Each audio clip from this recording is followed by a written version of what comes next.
大家好，歡迎嚟紐約與你。紐約市長曼丹尼決戰聯邦 Doge。踏入2026年，紐約市迎來咗一位新市長，但同時亦都迎來了一場前所未有嘅政治風暴。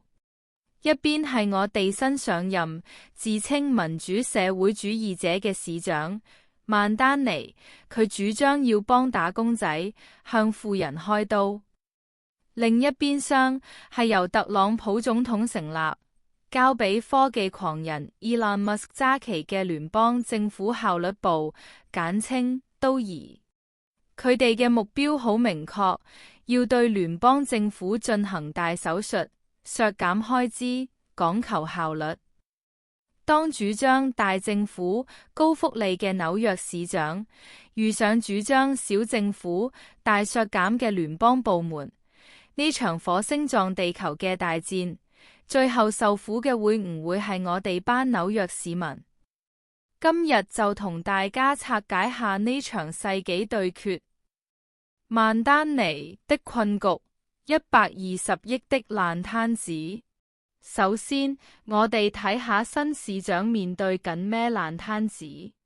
佢一上任就接手咗前任市長 Eric Adams 留低嘅一份超級大禮，高達120億美元嘅財政赤字。曼丹尼直斥呢個係 Adams 預算危機。面對咁大個窿，一般做法可能係削減開支，但這正正係曼丹尼最反對嘅。佢嘅競選承諾係要令紐約更宜居，佢想推行免費巴士服務，凍結租金穩定公寓嘅租金，甚至提供全民幼兒託管。錢從何來？曼丹尼嘅答案好簡單，向富人徵稅。佢計劃提高大企業稅率，並向年收入超過100萬嘅高薪人士加徵個人所得稅。佢嘅理據係紐約市向紐約州同聯邦政府貢獻咗大量稅收，但收返嚟嘅撥款就唔成正比。佢認為係時候要重新調整呢段關係，要富人同大企業承擔更多責任，而唔係要打工仔勒緊褲帶。Doge 的殺到，聯邦削資大刀。但係市長嘅算盤未必打得響，因為聯邦政府嗰邊殺出咗個程咬金 Doge。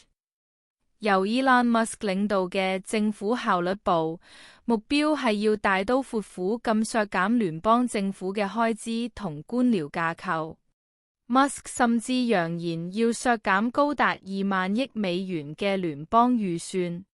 這對紐約市意味着什麼？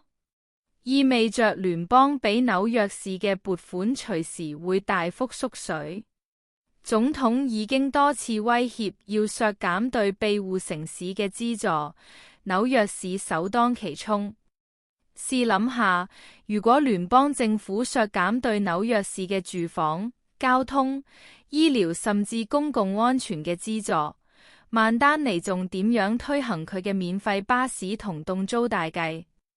一邊想加稅加福利，另一邊就想減撥款減開支，呢個根本就係一場意識形態嘅正面交鋒。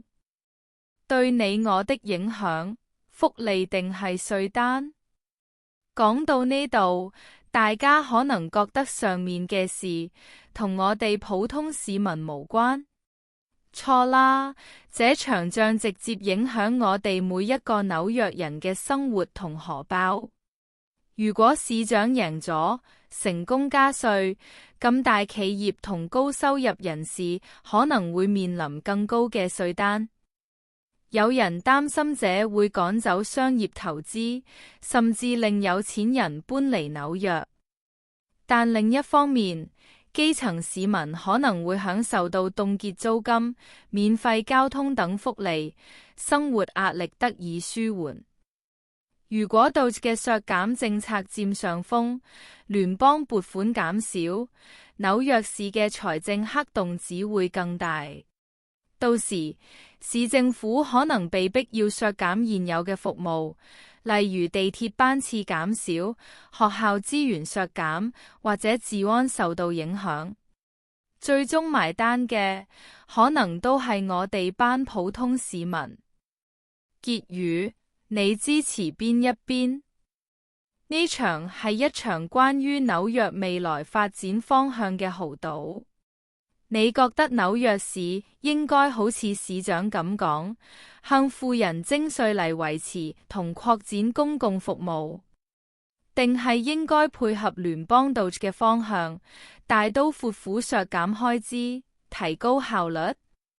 這場紐約與你嘅切身大戰，你會企喺邊一邊？歡迎喺下面留言話俾我哋知你嘅睇法。如果你鍾意我哋嘅分析，記得俾個 like， 訂閱紐約與你頻道，同埋冚個鐘仔，咁就唔會錯過我哋最新嘅紐約時事追蹤啦。我哋下條片見，拜拜。